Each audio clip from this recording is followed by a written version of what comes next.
अस्सलाम वालेकुम। आज की इस वीडियो में हम एक और प्रोजेक्ट के फाइनल डिलीवरेबल के बारे में देखेंगे जिसका नेम है हील टू राइज बुक। इस प्रोजेक्ट की आपके पास जो प्लेलिस्ट का लिंक हमने दिया हुआ है, 3 वीडियोस आएंगी क्योंकि 3 स्टूडेंट्स के लिए हमने बनाया हुआ है ये प्रोजेक्ट। हर स्टूडेंट के लिए हम अलग से वीडियो बनाएंगे। रिक्वायरमेंट्स वैसे यहाँ से देखने का कोई भी तुक नहीं बनती हमारी, क्योंकि टीचर ने अपनी तरफ से रिक्वायरमेंट्स जो हमें भेजी थी उन्हीं को ही हम यहाँ से देख लेते हैं। ठीक है, हमारे पास जो रिक्वायरमेंट्स थी जो टीचर की जानब से हमें दी हुई थी उन्होंने, वो कुछ इस तरीके से हमारे पास बनती हैं। यहाँ से मैं ओपन कर लूँ। प्रोजेक्ट का जो वर्क फ्लो आपके पास होगा, जो सिस्टम का हमारे पास जो वर्क फ्लो है, उसमें उन्होंने कहा था कि यूज़र रजिस्टर करे सिस्टम के अंदर, एडमिन वेरीफाई करे यूज़र्स की डिटेल को, यूज़र फिर सबमिट कर सकता है केस सिलेक्टिंग कैटेगरी या इशू की टाइप्स को। सिस्टम या एडमिन कनेक्ट कर सकता है यूज़र को रेलिवेंट एनजीओ के साथ ऑन द इशू। सिस्टम या एडमिन असाइन कर सकता है टीम मेंबर को। टीम मेंबर आपका मॉनिटर करेगा केस की प्रोग्रेस वगैरह को। फिर यूज़र और एनजीओ की इंटरेक्शन वगैरह होगी, सर्विस प्रोवाइडेड बाय एनजीओ वगैरह। ठीक है, ये मॉनिटर्स कर सकता है आपका जो टीम मेंबर है। If required team member recommend कर सकता है काउंसलर वगैरह को, काउंसलर आपका कंडक्ट कर सकता है काउंसलिंग सेशंस को। If needed rehabilitation or skill development programs are provided. फिर एडमिन क्लोज कर सकता है केस को रिकवरी के बाद। आपकी जो रिक्वायरमेंट्स थी वो कुछ इस तरीके से थी, 10 रिक्वायरमेंट मिनिमम बनती हैं। हमने आपको जिप फाइल दी होगी सब बच्चों को कुछ इस तरीके से। ठीक है, आपने इस जिप फाइल को एक्सट्रैक्ट करना है, इसमें रिपोर्टर स्लाइड्स आपको मिलेंगी। फिर आपके प्रोजेक्ट की जो कोडिंग फाइल है वो आपको मिल जाएगी। आपने कोडिंग फाइल को अनजिप करना है, जिस तरह प्रोटोटाइप को रन करवाया था वैसे ही करवाना है आपने। ठीक है, एशी डॉक्स के अंदर आपने एक फ़ोल्डर बनाना है, फ़ोल्डर बना के उसके अंदर आपने अपना कोड रखना है। देन आपने जैम्प सर्वर के ऊपर अपाचे और माईएसक्यूएल को स्टार्ट करना है। फिर आपने यहाँ पे एक कमांड देनी है, लोकल हो स्लैश, जो फोल्डर का आपने नेम दिया था वही फोल्डर यहाँ पे आपने देना है जो क्रिएट किया था आपने एशी डॉक्स के अंदर। हमने फोल्डर का नेम ये वाला दिया हुआ है, तो यहाँ पे हम चेक करते हैं। H2RT हमारे पास है, ये हमारे पास फोल्डर है। ठीक है, तो जब आप इंटरफेस इसका ओपन करेंगे तो कुछ इस तरीके से आपका इंटरफेस ओपन हो जाएगा। आप अपनी मर्ज़ी से इसके अंदर चेंजेस वगैरह कर सकते हैं। 3 ब्राउज़र्स के अंदर जाके आपने इसको रन करवाना है, क्योंकि आपके सिस्टम के अंदर 3 या 4 यूज़र्स होंगे।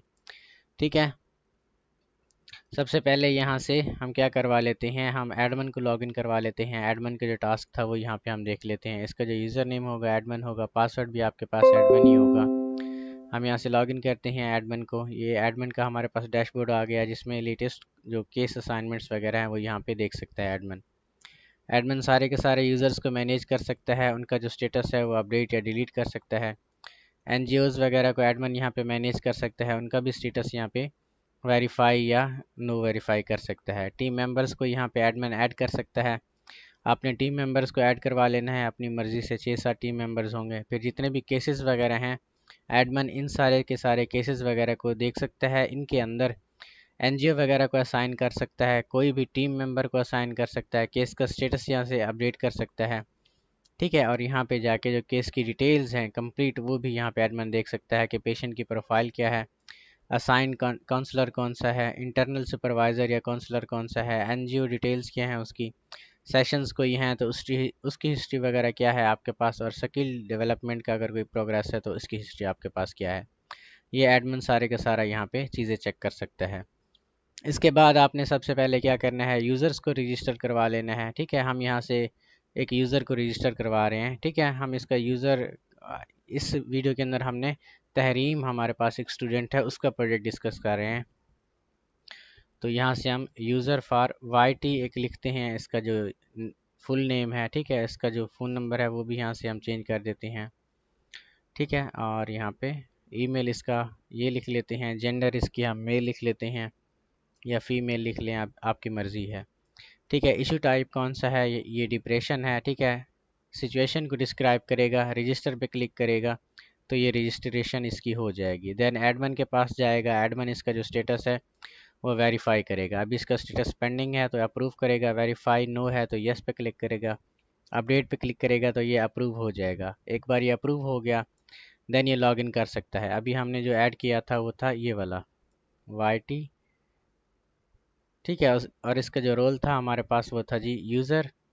लॉगिन पे क्लिक करेंगे तो ये लॉगिन आपके पास हो जाएगा। यहाँ पे नेचर ऑफ़ इशू यानी वो रिपोर्ट कर सकता है न्यू इशू को या न्यू केस को, जैसी हमारी रिक्वायरमेंट थी।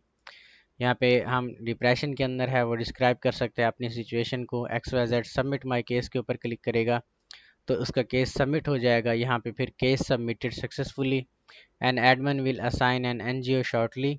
आपका जो एडमिन है वो यहाँ पे क्या करेगा, NGO असाइन करेगा। केस की हिस्ट्री वगैरह को भी देख सकता है, जो आपका यूज़र है उसका स्टेटस वगैरह देख सकता है। व्यू के ऊपर जाके केस के अंदर जितनी भी डिटेल्स हैं। अच्छा, यहाँ पे हमारे पास एक एरर आ रहा है, इसको हम बाद में देखते हैं। ठीक है, यहाँ पे व्यू के अंदर जाके जितनी भी डिटेल्स हैं वो यहाँ पे देख सकते हैं। यहाँ पे वेरिफिकेशन इन प्रोसेस होगा उसका। ठीक है, तो यहाँ पे जाके आपने क्या करना है, फिर एडमिन क्या करेगा, केसेस वगैरह को यहाँ पे देखेगा। अभी जो नया केस हमने यहाँ पे अलाउ किया है वो यूज़र फॉर YT के लिए किया है। इसके ऊपर हम एक NGO जो पहले से हमारे पास है उसको असाइन करते हैं, कोई टीम मेंबर है उसको हम असाइन करते हैं। स्टेटस जो है इसका असाइन हो जाएगा। ठीक है, इसके ऊपर अप्लाई पे क्लिक करते हैं तो अप्लाई इसका हो जाएगा स्टेटस। ठीक है, यहाँ पे जो यूज़र है आपका वो यहाँ पे व्यू केसेस के ऊपर जाके व्यू भी कर सकता है। अच्छा, यहाँ पे हमारे पास एक एरर आ रहा है, वो एरर है आपका कि प्रोग्रेस अपडेट की एक टेबल है वो यहाँ पे हमारे पास नहीं पड़ी हुई। ये जिस पेज के अंदर एरर आ रहा है यहाँ पे हम सॉल्व करने की कोशिश करते हैं। केस डिटेल्स के अंदर यहाँ पे केस डिटेल्स, इसको आपने edit with notepad plus plus करना है और यहाँ पे सर्च कर लेना है प्रोग्रेस अपडेट।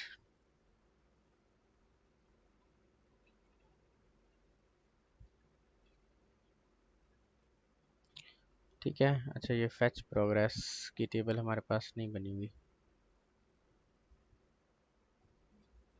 हाँ ठीक है, आपने ये एरर खुद से सॉल्व कर लेना है। ठीक है, आपने केस डिटेल्स डॉट PHP की फ़ाइल के अंदर जाना है जो आपकी यहाँ पे पड़ी होगी। ठीक है, इसके अंदर फिर ये लाइन नंबर 64 से आपने डिलीट कर देना है लाइन नंबर 70 तक। ठीक है, तो ये आपका एरर जो है वो यहाँ पे रिमूव हो जाएगा।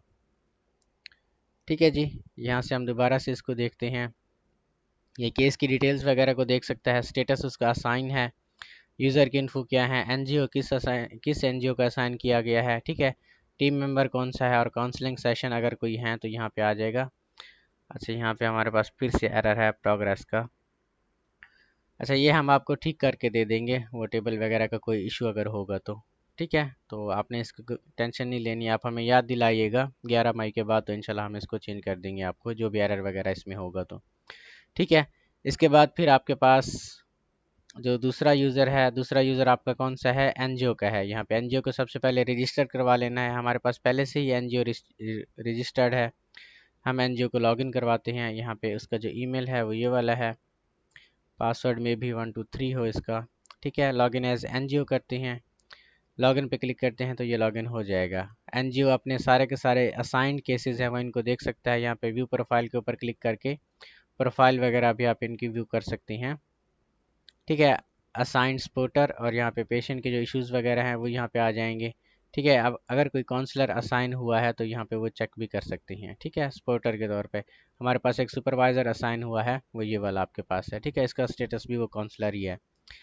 ठीक है, इसके बाद जो टीम मेंबर असाइन हुआ है, टीम मेंबर भी अपने जितने भी केसेस वगैरह हैं उनको देख सकता है। तो यहाँ पे हम NGO को अभी के लिए लॉग आउट करते हैं। NGO का काम यही था कि वो अपने असाइंड केसेस वगैरह को देख सकता है। टीम मेंबर हमने यहाँ पे असाइन किया था, इसका जो ईमेल है यहाँ से हम ले लेते हैं और यहाँ पे लॉगिन पे क्लिक करते हैं। ठीक है, और यहाँ पे टीम मेंबर है, लॉगिन, इसका पासवर्ड 123 होगा। आपने अपनी तरफ से टीम मेंबर को ऐड कर लेना है। ठीक है, ये आपके पास आ जाएगा। अब टीम मेंबर सारे के सारे जो भी केसेस वगैरह होंगे उनको देख सकेगा। ठीक है, यहाँ पे मैनेज काउंसलर के अंदर जाके वो काउंसलर्स वगैरह को ऐड कर सकता है। ठीक है, ताकि वो जाके फिर असाइन कर सके काउंसलर वगैरह को केसेस वगैरह। ठीक है, यहाँ पे आप डैशबोर्ड के अंदर जाएं, इनके जो डिटेल्स है वो यहाँ पे आप व्यू कर सकते हैं जो टीम मेंबर है आपका। ठीक है, यहाँ पे पेशेंट की प्रोफाइल वगैरह को टीम मेंबर देख सकता है, स्पोर्ट के अंदर जाके उसकी असाइंड NGO वगैरह को देख सकता है। ठीक है, और काउंसलर वगैरह अभी इसने असाइन नहीं किया, काउंसलर टीम मेंबर ने उस केस के ऊपर। ठीक है, क्योंकि हमारे पास जो रिक्वायरमेंट थी टीचर की जानिब से वो यही थी कि टीम मेंबर मॉनिटर कर सकता है केस प्रोग्रेस को, ठीक है, और फिर केस यूज़र और एनजीओ की इंटरेक्शन हो सकती है, फिर सर्विस प्रोवाइडेड बाय एनजीओ आपके पास हो सकती है, और टीम मेंबर ही असाइन कर सकता था काउंसलर वगैरह। ये देखें, recommend a counsellor, counsellor conduct sessions, ठीक है। अब ये टीम मेंबर क्या करेगा, इसके ऊपर एक काउंसलर असाइन करेगा। हमारे पास पहले से ही काउंसलर है अली, तो हम इसको क्या करवा देते हैं, लॉगिन करवा देते हैं, अली को यहाँ पे असाइन करवा लेते हैं, ठीक है। अब यहाँ पे जाके फिर आपने काउंसलर को लॉगिन करना है, ठीक है। यहाँ पे हम लॉगिन करते हैं काउंसलर को, यहाँ पे हम चेक कर लेते हैं काउंसलर का ईमेल क्या है, तो ये वाला है। इसका पासवर्ड भी आई थिंक हमारे पास 123 होगा। आपने अपनी तरफ से काउंसलर वगैरह को ऐड करना है ताकि आपको कोई भी टेंशन ना हो इसमें। लॉगिन पे क्लिक करेंगे तो ये हमारे पास लॉगिन हो जाएगा। अब काउंसलर का जो डैशबोर्ड है वो कुछ इस तरीके से है। अब ये नया केस हमने इसको असाइन कराया है, काउंसलर देखेगा डिटेल्स वगैरह इस केस की, ठीक है। इसके अंदर जो भी सेशंस वगैरह लॉग करवाने होंगे यहाँ पे वो लॉग करेगा न्यू सेशन को।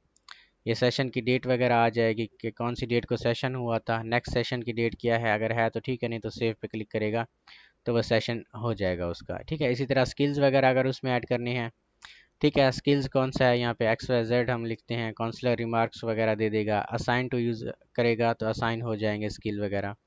डिटेल्स पे जाएंगे तो जो भी काउंसलर ने डेटा वगैरह ऐड यहाँ पे किया होगा वो यहाँ पे आपके पास आ जाएगा। जो टीम मेंबर है वो दोबारा से डिटेल्स वगैरह चेक कर सकता है केस की, ठीक है। यहाँ पे डिटेल्स पे जाएंगे तो केस की जो प्रोग्रेस होगी यहाँ पे वो आपके पास आ जाएगी, ठीक है। यहाँ पे आप जाएंगे, अगर टीम मेंबर को लगता है कि जो केस है वो क्लोज़ करना चाहिए तो यहाँ पे फिनिश पे क्लिक करेगा, ठीक है। तो ये कंप्लीटेड हो जाएगा आपका जो स्टेटस है कोर्स का।